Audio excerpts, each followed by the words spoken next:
Hey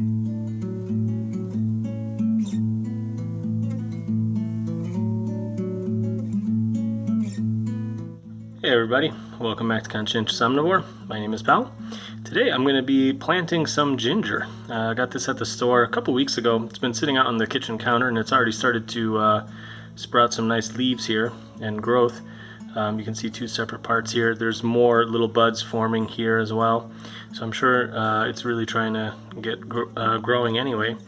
So I'm going to just kind of chop it off into little sections. Maybe I'll take this little part and maybe I guess like the top part of this. I'll just do two for now, and I'll just do, I'm going to put them in these pots here. I don't really have any more space in the house. We've got so many plants in here now, it's kind of crazy.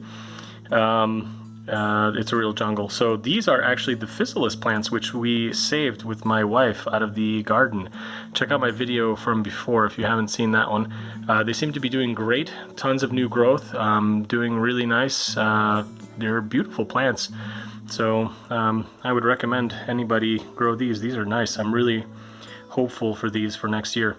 So I'm going to just, like I say, take off two little sections here and put one in here and one in here, and throw some dirt in there, and then let it go for a while, and I'll show you guys what it looks like. It's been, I don't know how many days. Maybe I'll put it on the screen, but they're growing really nicely. You can see some nice green growth here and here as well. You can see a little leaf at the end. It's really a beautiful little plant. I have grown ginger successfully once before, but unfortunately, as the plant got really nice and big and tall, it was turning into springtime, and I put it outside and it got crazy sunburn. I put it in too sunny a spot in the yard, and it pretty much almost immediately died, just completely died back. Ginger actually likes growing in semi-shady areas. So yeah, we're gonna keep growing this, and we'll give you an update later. I also just want to give a quick couple words about ginger. We try to use it regularly in like tea and a few other things, but it's a great thing to have around the house. Lately I've just been making a lot of teas with ginger and various like fruit tea combinations. I'm going to show you another one I did at some point later, but what I did was I used the Japanese quince that we had from our own garden and ginger and some sage, and that came out great. But in this version I just have ginger in there. You can see the little pieces floating around, and I just used the store-bought like peach flavored tea. So this is actually really nice. I'm going to take all the pieces out now with a strainer, and yeah, it's just a really nice nice little thing to use it for. Sometimes we use powdered ginger in various recipes, or things like that. It's a really great, very useful plant.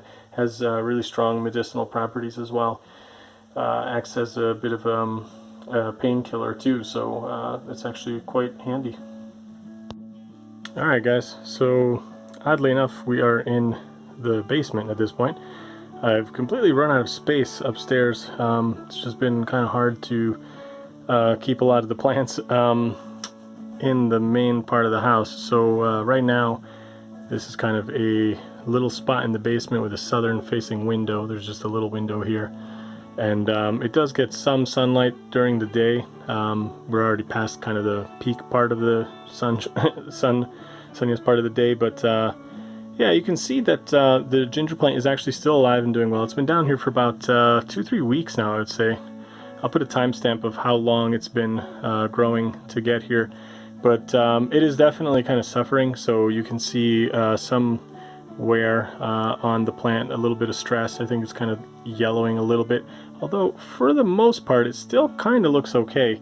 I definitely don't think it's getting enough sun down here. There's a bunch of aloe plants and peppers and stuff down here as well. My mother-in-law has tons of like flowering well, flowers down here, as well as some other stuff. I think that's a mango that they were growing. But anyway, so there's a bunch of stuff down here, but I'm not really too confident that this is going to be doing too well. This one seems to have kind of started drying at the tip, and then another shoot came up here from the ground.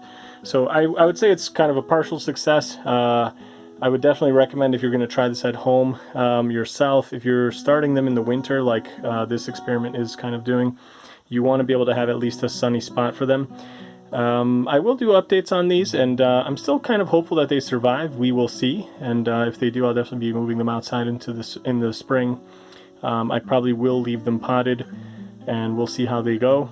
And yeah, just subscribe if you want to see updates on this later. Definitely let me know if you've had experience with this, when you've grown them, what the kind of normal, seasonal kind of potted growing of these are. I think I should have probably started them in the spring instead, and I may still do that later, and maybe like another month or so I'll start a new batch, and then that way, once they actually start growing kind of bigger, I'll just put them right outside once it's already warmer. So we will see. But yeah, you can see that it definitely works. I've seen people online post their results, and for sure it should work in a pot, no problem. And yeah, that's pretty much it for today. Hope you enjoyed it. If you did, give it a thumbs up, and see you in another video soon. Bye.